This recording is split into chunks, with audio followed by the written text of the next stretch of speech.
This is the story of a man named Stanley.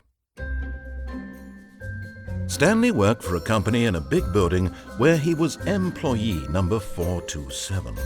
Employee number 427's job was simple. He sat at his desk in room 427 and he pushed buttons on a keyboard.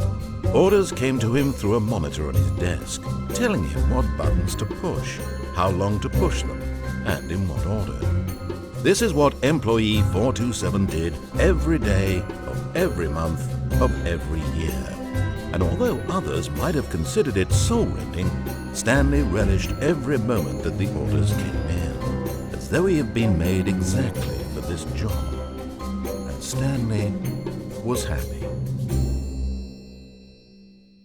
And then one day, something very peculiar happened. Something that would forever change Stanley. Something he would never quite forget. He had been at his desk for nearly an hour when he realized that not one single order had arrived on the monitor for him to follow. No one had showed up to give him instructions, call a meeting, or even say hi.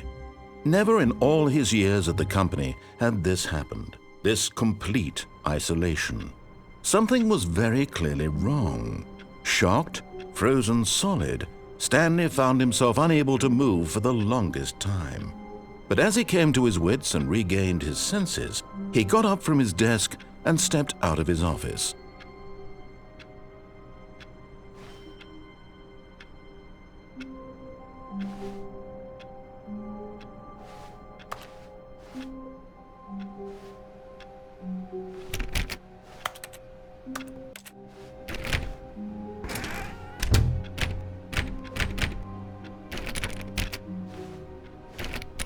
All of his co-workers were gone. What could it mean? Stanley decided to go to the meeting room. Perhaps he had simply missed a memo. No matter how hard Stanley looked, he couldn't find a trace of his co-workers.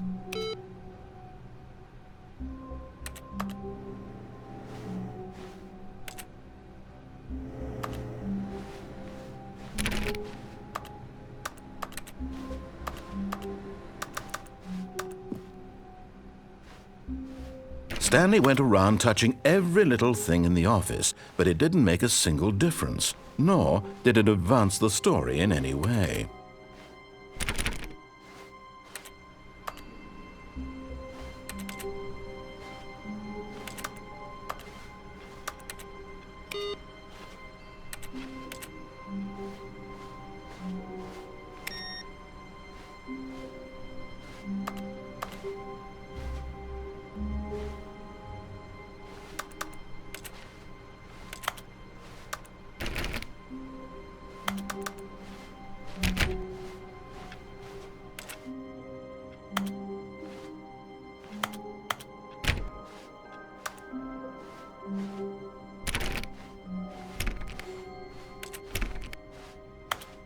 When Stanley came to a set of 2 open doors, he entered the door on his left.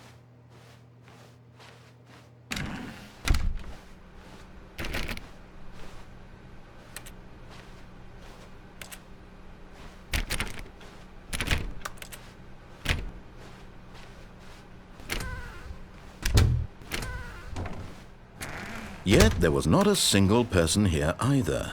Feeling a wave of disbelief, Stanley decided to go up to his boss's office, hoping he might find an answer there.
Stanley stepped into the broom closet, but there was nothing here, so he turned around and got back on track.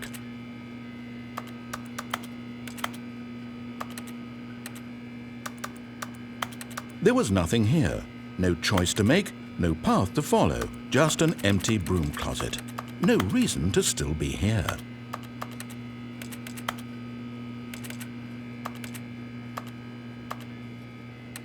It was baffling that Stanley was still just sitting in the broom closet. He wasn't even doing anything.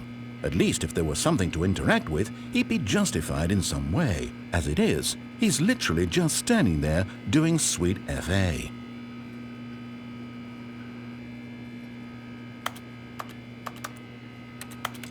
Are you really still in the broom closet? Standing around doing nothing? Why? Please offer me some explanation here. I'm genuinely confused.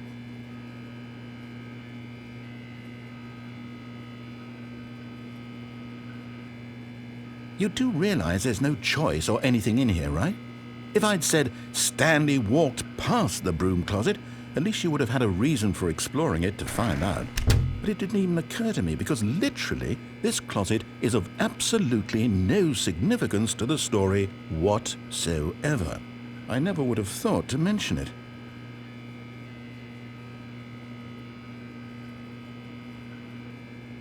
Maybe to you this is somehow its own branching path. Maybe when you go talk about this with your friends you'll say, "Oh, did you get the broom closet ending? The broom closet ending was my favorite." I hope your friends find this concerning.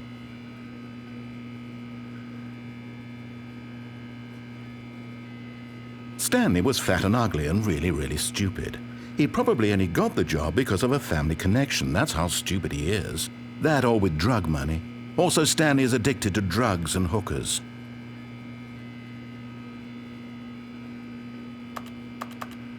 Well, I've come to a very definite conclusion about what's going on right now. You're dead.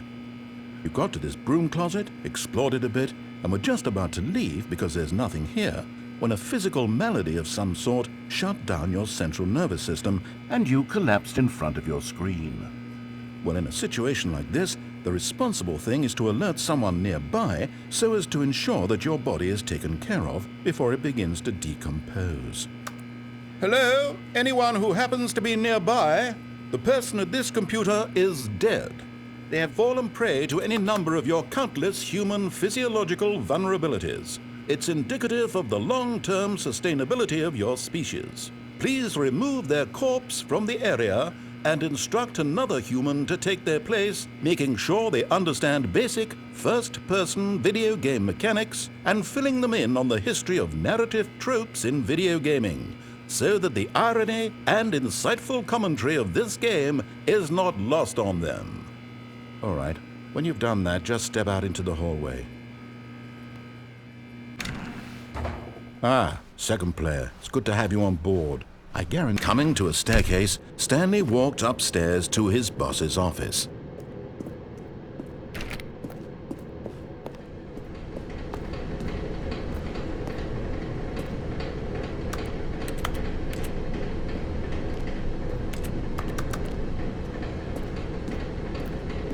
But Stanley just couldn't do it. He considered the possibility of facing his boss. Admitting he had left his post during work hours, he might be fired for that. And in such a competitive economy, why had he taken that risk? All because he believed everyone had vanished? His boss would think he was crazy. And then something occurred to Stanley. Maybe, he thought to himself, maybe I am crazy. All of my co-workers blinking mysteriously out of existence in a single moment for no reason at all? None of it made any logical sense. And as Stanley pondered this, he began to make other strange observations. For example, why couldn't he see his feet when he looked down? Why did doors close automatically behind him wherever he went? And for that matter, these rooms were starting to look pretty familiar. Were they simply repeating? No, Stanley said to himself, this is all too strange. This can't be real. And at last, he came to the conclusion that had been on the tip of his tongue. He just hadn't found the words for it. "I'm dreaming!" he yelled. "This is all a dream."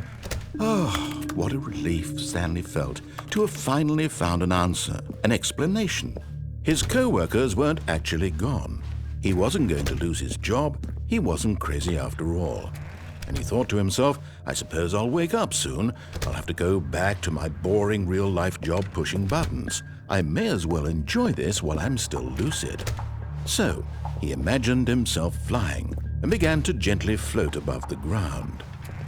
Then he imagined himself soaring through space on a magical starfield, and it too appeared. It was so much fun, and Stanley marveled that he had still not woken up. How was he remaining so lucid? And then perhaps the strangest question of them all entered Stanley's head. One he was amazed he hadn't asked himself sooner. Why is there a voice in my head dictating everything that I'm doing and thinking? Now the voice was describing itself being considered by Stanley, who found it particularly strange. I'm dreaming about a voice describing me, thinking about how it's describing my thoughts, he thought. And while he thought it all very odd and wondered if this voice spoke to all people in their dreams, the truth was that, of course, this was not a dream. How could it be? Was Stanley simply deceiving himself, believing that if he's asleep, he doesn't have to take responsibility for himself? Stanley is as awake right now as he's ever been in his life. Now, hearing the voice speak these words was quite a shock to Stanley. After all, he knew for certain, beyond a doubt, that this was in fact a dream. Did the voice not see him float and make the magical stars just a moment ago? How else would the voice explain all that? This voice was a part of himself too. Surely, if he could just... He would prove it. He would prove that he was in control, that this was a dream.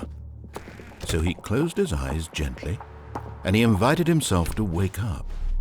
He felt the cool weight of the blanket on his skin, the press of the mattress on his back, the fresh air of a world outside this one. Let me wake up, he thought to himself. I'm through with this dream.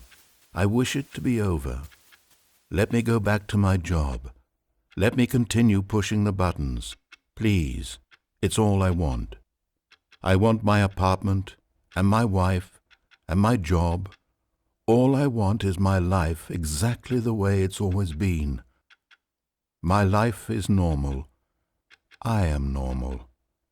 Everything will be fine. I am okay.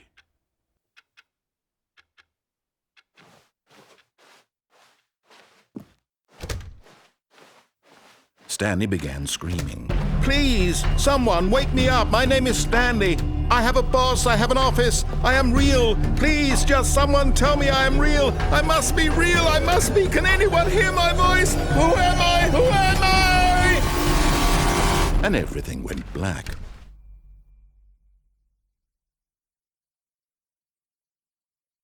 This is the story of a woman named Mariella.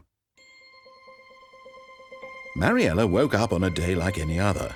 She arose, got dressed, gathered her belongings, and walked to her place of work.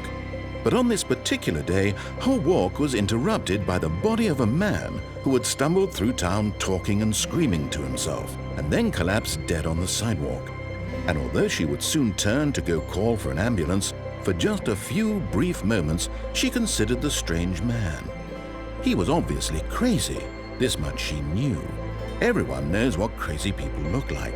And in that moment, she thought to herself how lucky she was to be normal. I am sane. I am in control of my mind. I know what is real and what isn't.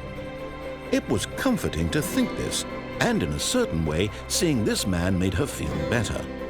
But then she remembered the meeting she had scheduled for that day, the very important people whose impressions of her would affect her career, and by extension, the rest of her life.